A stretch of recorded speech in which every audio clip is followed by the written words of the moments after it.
lingkod sa bawat Pilipino at magbibigay ng tamang impormasyon para sa tahimik at maayos na Pilipinas. Police News Network, alagad ng batas, tagapagtaguyod ng balitang pulis, sandigan ng mamamayan, patnubay ng katotohanan. Kampo Krame, maghahatid ng pinakahuling kaganapan at nagbabagang balita. Ito ang PNN Police News Network. At ngayon, ang inyong mga tagapagbalita. Magandang araw, bagong Pilipinas. Ako ang inyong alagad ng batas, tagataguyod ng balitang pulis, Patrolman Joshua Jimenez. Maghahatid ng tamang balita, kwento ng pulis at serbisyo para sa mamamayan. At ito ang PNP News Online, ang pangunahing balita ng Police News Network, alagad ng batas, tagataguyod ng balitang pulis.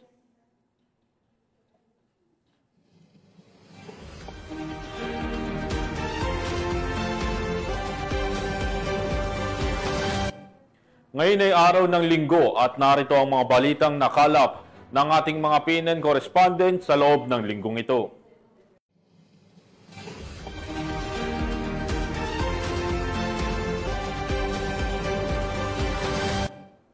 Nasa kote ang tatlong high-value individual sa isinagawang bypass operation ng mga operatiba ng Polomolok Municipal Police Station, katuwang ang Philippine Drug Enforcement Agency sa South Cotabato. Yan ang tinutukan ni Patrolwoman Emilu Pedroso. Arestado ang tatlong high-value individual sa isinagawang joint bypass operation ng Polomolok Municipal Police Station, Philippine Drug Enforcement Unit 12 at 2nd Provincial Mobile Force Company sa Barangay Cannery Site, Polomolok, South Cotabato, kahapon Agosto 24, taong kasalukuyan. Kinilala ang mga sospek sa alias Rolo, 32 taong gulang, alias Patrick, 29 na taong gulang na kapwa residente ng Polomolok, South Cotabato, at isang alias Kimlo, 25 taong gulang na residente naman ng General Santos City. Na-recover mula sa kanilang tatlo ang 7 pakete ng pinaghinalaang shabu na may kabuoang bigat na 28.1 gramo na nagkakahalaga sa National Standard Drug Price na 191,080 pesos. At isang piraso ng 1,000 peso mark money na ginamit sa transaksyon at isang black Honda CRF na ginamit ng sospek. Ang mga sospek ay naharap sa kasong paglabag sa Republic Act 9165 o Comprehensive Dangerous Drugs Act of 2002, partikular sa Section 5, 11, at 26. Pinuri naman ni Police Brigadier General Romeo J. Macapas, Regional Director ng Police Regional Office 12, ang mga unit ng operasyon para sa kanilang mabilis na aksyon at binigyang diin ang kahalagahan ng patuloy na operasyon laban sa iligal na droga.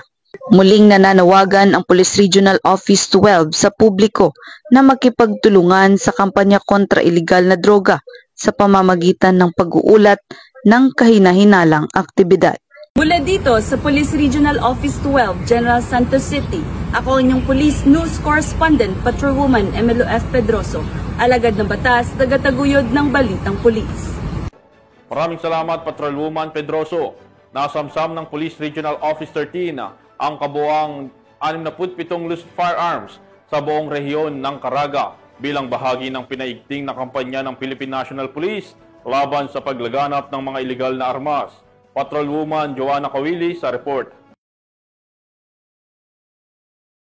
Umabot sa 62 ang loose firearms na nakumpiska, kusang isinuko at idiniposito sa Police Regional Office 13 bilang bahagi ng pinaigting na kampanya ng kapulisan laban sa mga paglabag sa batas ukol sa baril mula August 1 to 21, 2025. Batay sa ulat ng Regional Operations Division 13, 14 na armas ang nakumpiska sa pamamagitan ng search warrants, checkpoint operations, police responses at searches incidental to lawful arrests. Samantala, 43 armas ang voluntaryong isinuko ng mga may-ari habang 5 armas naman ang pansamantalang idiniposito sa kustudiya ng pulisya habang hinihintay ang pag-renew ng firearm registration o license to own and possess firearm ng kanilang rehistradong may-ari.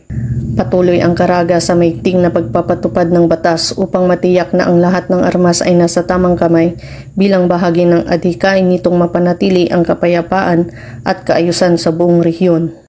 Mula dito sa Police Regional Office 13, ako ang inyong PNN correspondent, Patrolwoman Joanna Kawili, alagad ng batas, tagataguyod ng Balitang Pulis. Maraming salamat, Patrolwoman Kawili. Arestado ang isang high-value individual at kasamahan nito matapos masamsam ang mahigit 400,000 pisong halaga ng hinihinalang shabu sa ikinasang bypass operation ng mga otoridad sa Bocaue, Bulacan.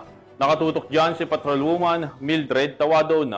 2 drug suspect kabilang ang isang high-value individual ang naaresto ng mga operatiba ng Bocaue Municipal Police Station sa ikinasang bypass operation sa Barangay Bambang, Bocaue, Bulacan. Kinilala ni Police Lieutenant Colonel Virgilio D. Ramirez, Acting Chief of Police ng Bocaue Municipal Police Station, ang mga sospek na si alias Toyo, 36 anyos na isang high-value individual, alias Butchoy, 30 anyos na kapwa residente ng Bulacan. Nasamsam mula sa mga ito ang tinatayang 65 gramo ng hinihinalang shabu na may standard drug price na aabot sa 442,000 pesos, kasama ang buy-bust money at iba pang ebidensya ng illegal na transaksyon.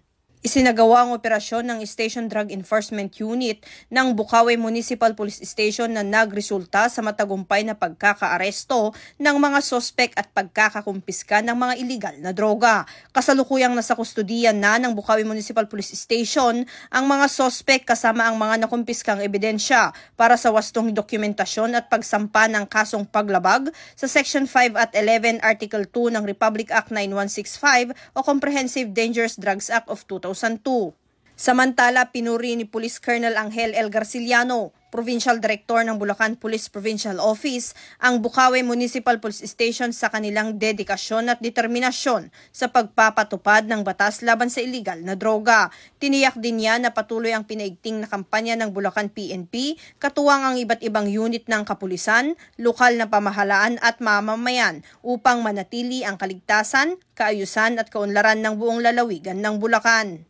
Mula dito sa Bulacan Police Provincial Office, ako ang inyong PNN correspondent, Patrolwoman Mildred A. Tawagon, alagad ng batas, tagataguyod ng Balitang Pulis. Huli ng mga tauhan ng Batangas Police Provincial Office ang isang district engineer matapos mahuli sa aktong pagtatangkang manuhol ng mahigit 3.1 na milyon sa isirgawang entrapment operation sa Batangas.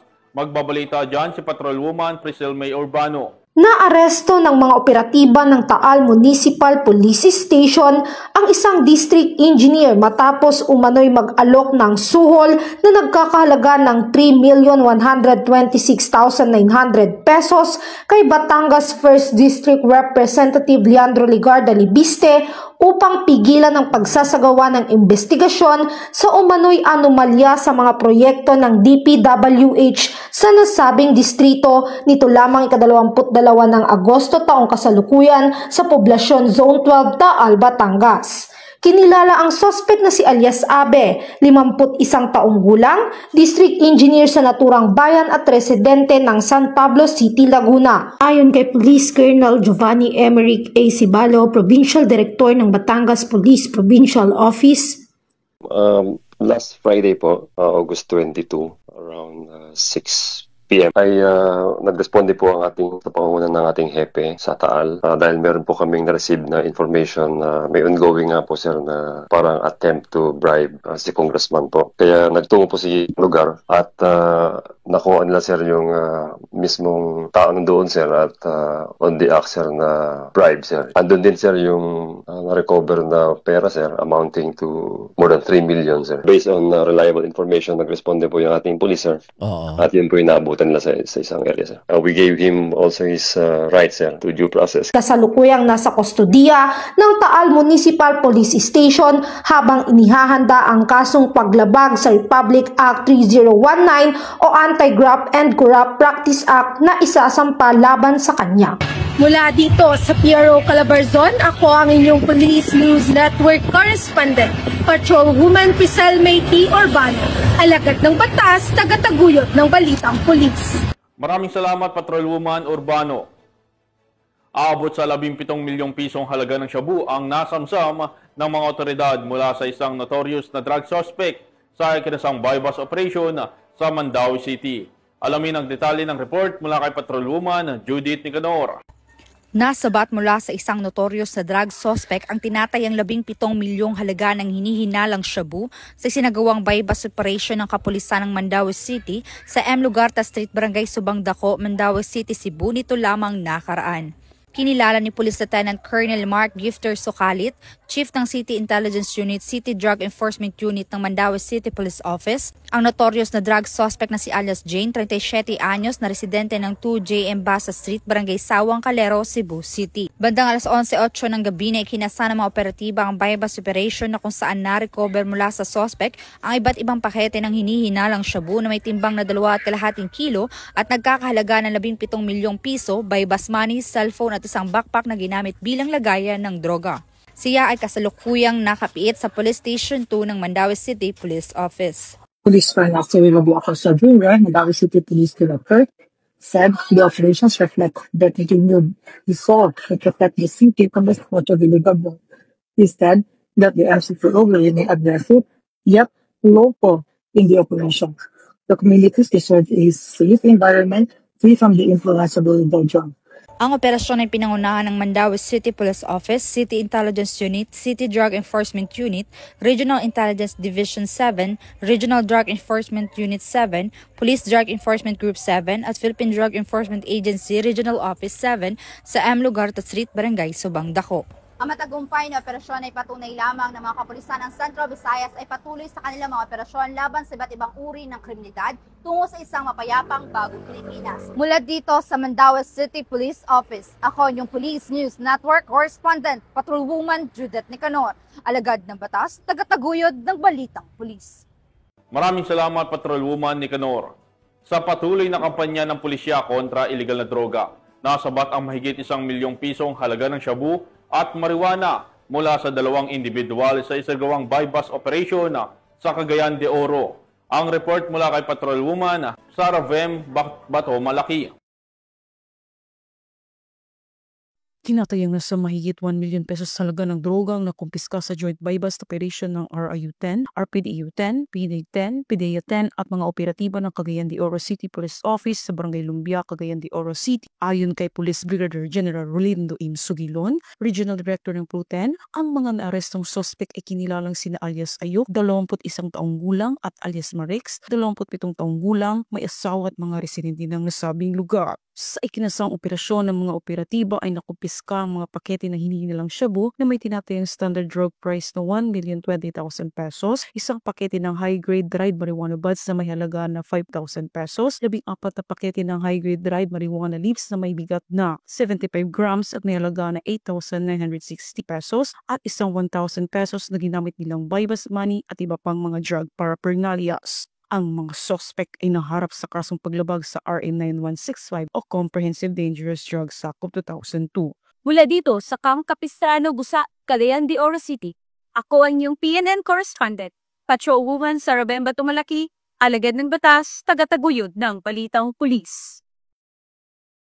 Maraming salamat, Patrolwoman Bato Malaki.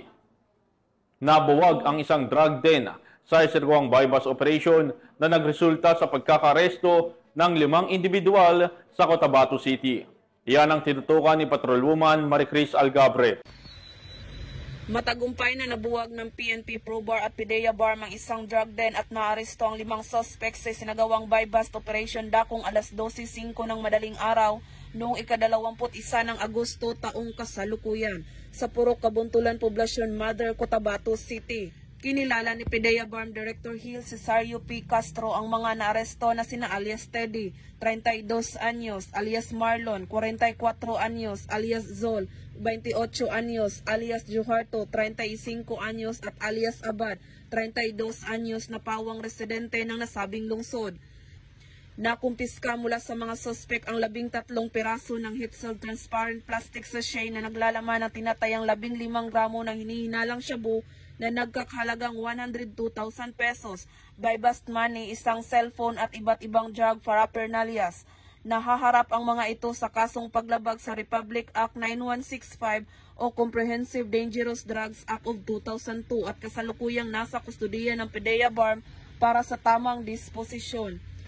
Ang matagumpay na operasyong ito, katuwang ang iba't ibang sangay ng pamahalaan, ay patuloy na magsisilbing patunay sa maigting na kampanya laban sa iligal na droga at kriminalidad upang matiyak ang kaligtasan at kapayapaan ng komunidad. Mula rito sa rehiyon ng Bangsamoro, ako ang inyong PNN correspondent, Patrolwoman Maricris Algabre, alagad ng batas, tagataguyod ng Balitang Pulis. Maraming salamat, Patrolwoman Algabre. 5 na hinihinalang drug personalities ang naaresto matapos ang matagumpay na buy-bust operation ng mga operatiba ng PNP sa bayan ng Dingle, Iloilo. Patrolwoman Andrea Dominic De Palobos sa report.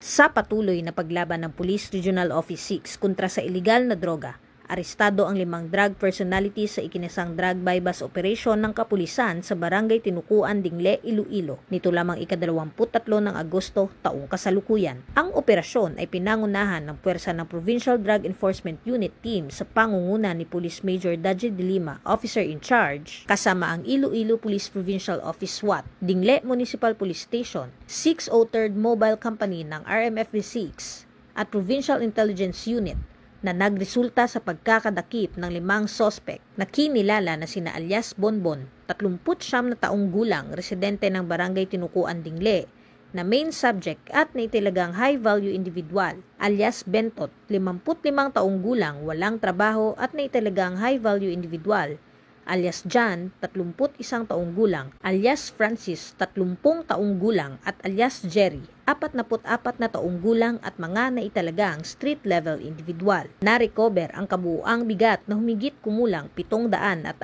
gramo ng iligal na droga na may estimated standard drug price na 5,032,000 piso, isang long barrel homemade 12-gauge shotgun, isang homemade AR-15 9mm rifle, isang suspected airsoft rifle, isang grenade hand fragmentation high explosive M67 at iba pang non-drug items. Kasalukuyang nasa kustudiya na ng pulisya ang mga naarestong sospek para sa tamang disposisyon at haharap sa kasong paglabag sa RA 9165 o ang Comprehensive Dangerous Drugs Act of 2002 at RA 10591 o ang Comprehensive Firearms and Ammunition Regulation Act. Muling nagpapaalala ang Police Regional Office 6 sa mga kabataan at mga magulang na maging maingat at huwag magpadala sa tukso ng pinagbabawal na droga. Ang suporta ng pamilya at komunidad ayon sa pulisya ay isang mahalagang aspeto upang mapigilan ang paglaganap ng iligal na droga at kriminalidad sa lungsod. Sa pamamagitan ng patuloy na operasyon at pakikipag-ugnayan ng pulisya sa komunidad, unti-unti nating naisa sa katuparan ang isang lipunang ligtas,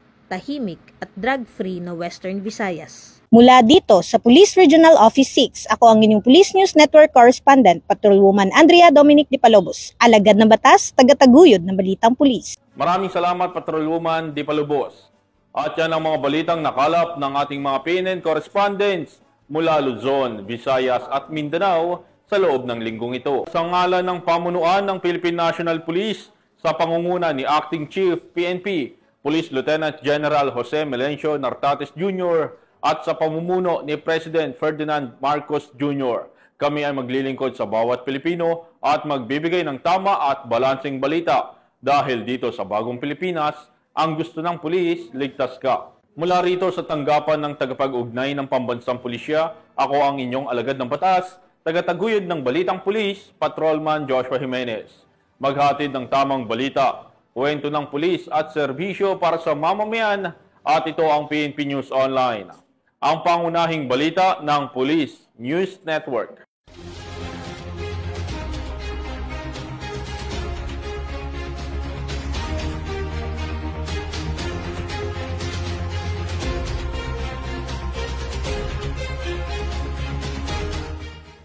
Police News Network, alagad ng batas, tagapagtaguyod ng Balitang Pulis.